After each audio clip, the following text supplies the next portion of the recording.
सौगात न्यूज में आपका स्वागत है। पेश हैं आज की खबरें। हरियाणा के यमुनानगर से लेकर कुरुक्षेत्र तक बाढ़ का तांडव जारी है। इस बीच Haryana state disaster response force यानी HSDRF ने त्वरित कार्रवाई करते हुए सैकड़ों लोगों को सुरक्षित निकाला।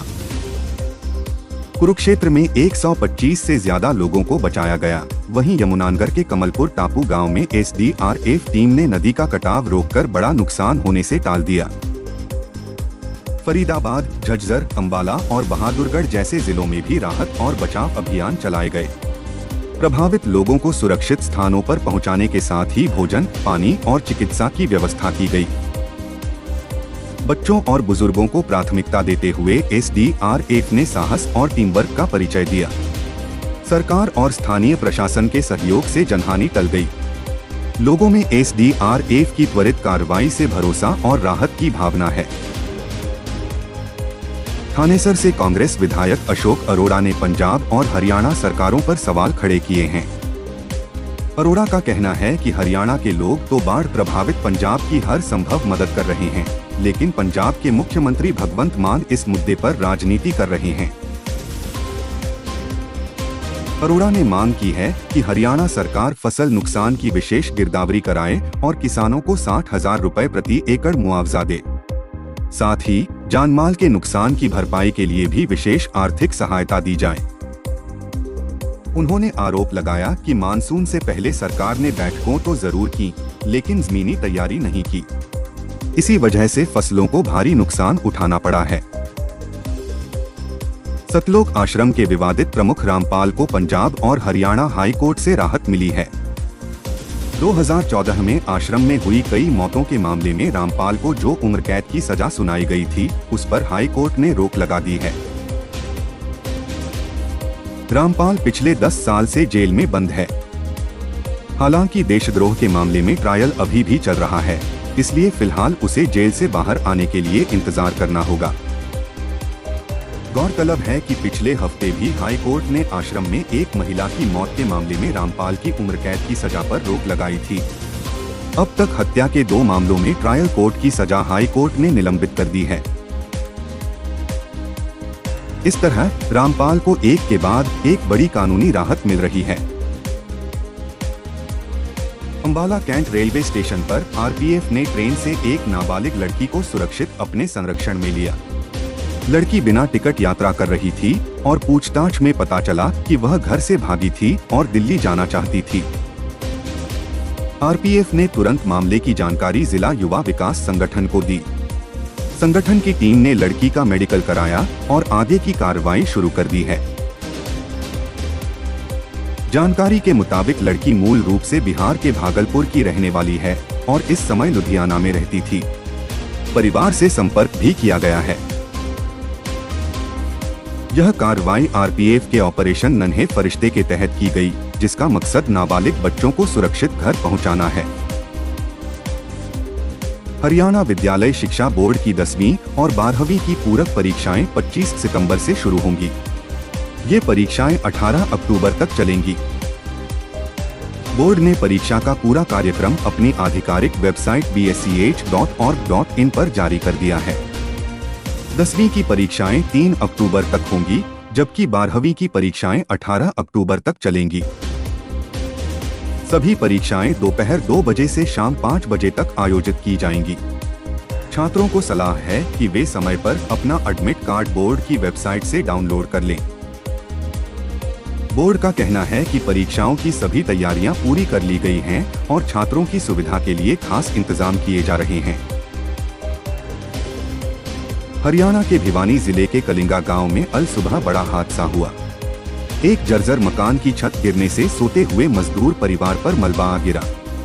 इस हादसे में परिवार की 3 बच्चियों की दबकर मौत हो गई। मृतकों की पहचान 15 वर्षीय अंशिका, 9 वर्षीय दिशा और 7 वर्षीय भारती के रूप में हुई है। वहीं माता पिता और 5 साल का बेटा गंभीर रूप से घायल हैं, जिन्हें रोहतक PGI में भर्ती कराया गया है। ग्रामीणों का कहना है कि मकान की हालत काफी खराब थी और लगातार बारिश के कारण इसके गिरने का खतरा बढ़ गया था। हादसे के बाद गांव में मातम पसरा है और ग्रामीणों ने सरकार से आर्थिक मदद और इलाज का पूरा खर्च उठाने की मांग की है। यमुना में आई बाढ़ से प्रभावित राजपुर खादर के ग्रामीण प्रशासन की लापरवाही का शिकार हो गए। पलवल प्रशासन के कहने पर ग्रामीण अपने बच्चों और पशुओं को लेकर मोहना अनाज मंडी पहुंचे, लेकिन वहां न तो खाने पीने का इंतजाम था, न ही बच्चों के लिए दूध और न ही पशुओं के लिए चारा। ग्रामीणों का आरोप है कि शाम तक उन्हें किसी ने भोजन तक नहीं दिया।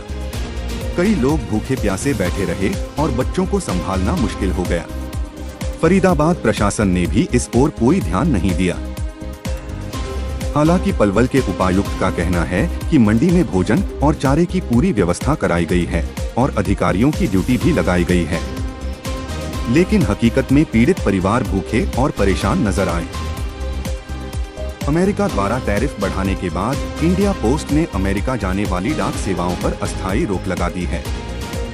इस फैसले का असर सीधे गुरुग्राम पर पड़ा है, जहां से रोजाना करीब 100 पार्सल अमेरिका भेजे जाते थे। इन पार्सलों में दवाइयां, किताबें, कपड़े और अन्य जरूरी सामान शामिल होता था। रोक लगने से अब न सिर्फ लोगों को परेशानी होगी, बल्कि डाक विभाग को भी करीब 2 लाख रुपए का रोजाना नुकसान होगा। डाक अधिकारियों का कहना है कि अमेरिका के नए कस्टम नियम स्पष्ट नहीं होने के कारण यह कदम उठाया गया है। फिलहाल जिन लोगों ने बुकिंग कराई थी लेकिन पार्सल भेजा नहीं जा सका, उन्हें पोस्टेज का रिफंड मिलेगा। सेवा कब तक बहाल होगी, इस पर अभी कोई स्पष्टता नहीं है। हरियाणा में भिवानी और महेंद्रगढ़ के मेडिकल कॉलेजों में इसी सत्र से MBBS की पढ़ाई शुरू होगी। दोनों कॉलेजों को 100 से 100 सीटों की मंजूरी मिली है। स्वास्थ्य मंत्री आरती सिंह राव के प्रयासों से यह संभव हुआ है। उन्होंने मुख्यमंत्री और केंद्रीय स्वास्थ्य मंत्री को पत्र लिखकर इन कॉलेजों के लिए MBBS सीटें मांगी थीं। सिर्फ 13 दिन में राष्ट्रीय चिकित्सा आयोग से अनुमति मिल गई। इस फैसले से नीट में पास हुए हरियाणा के छात्रों को अब राज्य में ही पढ़ाई का मौका मिलेगा। साथ ही नए कॉलेज खुलने से आसपास के इलाकों में रोजगार के अवसर भी बढ़ेंगे। सरकार का कहना है कि हर जिले में मेडिकल कॉलेज खोलने की दिशा में काम तेजी से चल रहा है, ताकि लोगों को सस्ती और सुलभ स्वास्थ्य सुविधा मिल सके। हरियाणा में बिजली की दरें बढ़ने के बाद अब उपभोक्ताओं को एक और मार पड़ी है। उत्तर हरियाणा बिजली वितरण निगम ने सिक्योरिटी राशि पर मिलने वाले ब्याज में कटौती कर दी है। पहले जहां उपभोक्ताओं को 6.75% की दर से ब्याज मिल रहा था, वहीं अब यह घटकर 6.50% कर दिया गया है। यह बदलाव वित्तीय वर्ष 2025 से 26 के लिए लागू होगा। निगम ने आदेश जारी कर कहा है कि ब्याज राशि का समायोजन उपभोक्ता के पहले बिल में किया जाएगा। अगर इसमें देरी हुई तो उपभोक्ताओं को 18% ब्याज देना पड़ेगा। जानकारों का कहना है कि यह फैसला बिजली उपभोक्ताओं की जेब पर सीधा असर डालेगा। करनाल के अशोक नगर निवासी 35 वर्षीय शम्मी को अमेरिकी पुलिस ने गिरफ्तार किया है। उस पर 2 महिलाओं से दुष्कर्म करने का आरोप है। आरोपित कैलिफोर्निया के सांता रोजा में एक स्टोर में काम करता था।